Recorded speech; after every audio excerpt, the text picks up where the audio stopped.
Jim Kerr is with us. Look, those were a couple of tracks, well, from a new album, which of course is an old album. Jim Kerr, singer-songwriter and the frontman of Simple Minds, who, as you know, have simply been one of the most successful British bands of the last 30 years. The band have just released a 6-disc super deluxe box set of their classic 1985 album, Once Upon a Time, 30 years after it first came out. How does it feel to be around 30 years? I should ask myself the same question, I think. And still getting away with it, you forgot to. I don't know what you mean. I tell you how it feels when we started the band. All we wanted to do was go around the world and play, and we had no idea back then where it would last 2 months, Steve. Yeah. So here we are, won the lotto. It was always a big sound, wasn't it? Yeah. Not necessarily part of something.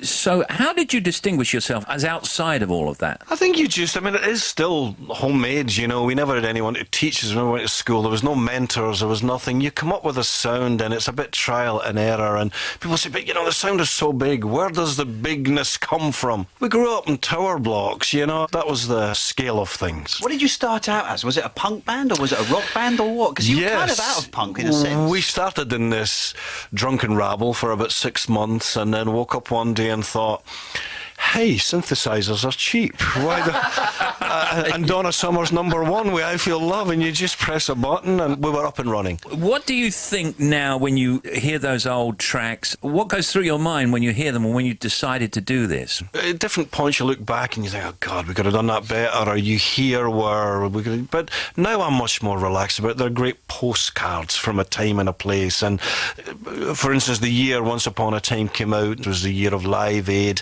We'd been #1 with Don't You Forget About Me in the charts. I'd become a daddy for the first time. You know, it's impossible to listen to all this stuff for me personally with all of that coming up. And as well as thinking, oh God, I got the wrong trousers in Live Aid. What was I thinking of? You know, They remind me of those. Simple Minds fans know this, but you're playing Live Aid. It's the biggest televised audience in the world. You know, you would think you would maybe look at Jim Morrison or something, take a leaf out of his book. If you look at me, I look like I'm going yachting. I mean, Glasgow people don't do yachting, but 10 seconds in I could feel my trousers flap in the wind, and I thought... It was a hot day. I thought, what have I done? I'm going to look this up. But fortunately now you can get Photoshop. He's tampered with it. Great. And what about now, you know, the band? Well, I can't believe the last few years, we probably tour about 6 months every year. We go all over the world, and when we're not, we're writing, recording. In a sense, the whole world has changed beyond recognition in terms of the music industry and records and record shops and all that. But inherently what we do is still the same. We look for a tune, we look for a lyric, we try and capture it, we take it around the world. And has that, do you think, Jim, been a bad thing for music? We don't necessarily buy a whole album. I love the fact that you can listen to music whatever you want, how much you want. It has to be a good thing. They're still trying to work out how to make it work. But listen, we would have paid you to let us make music. That is the truth. And as a Scotsman, believe me, that's hard to say. Not an easy thing. Give us your time. That's great. So now, tell us about this reissue. What's inside my box here? Right, with these box sets, they not only give you the classic album, but they give you it in a new shape and form with whatever new mixing, new audio BBBs, whatever it is.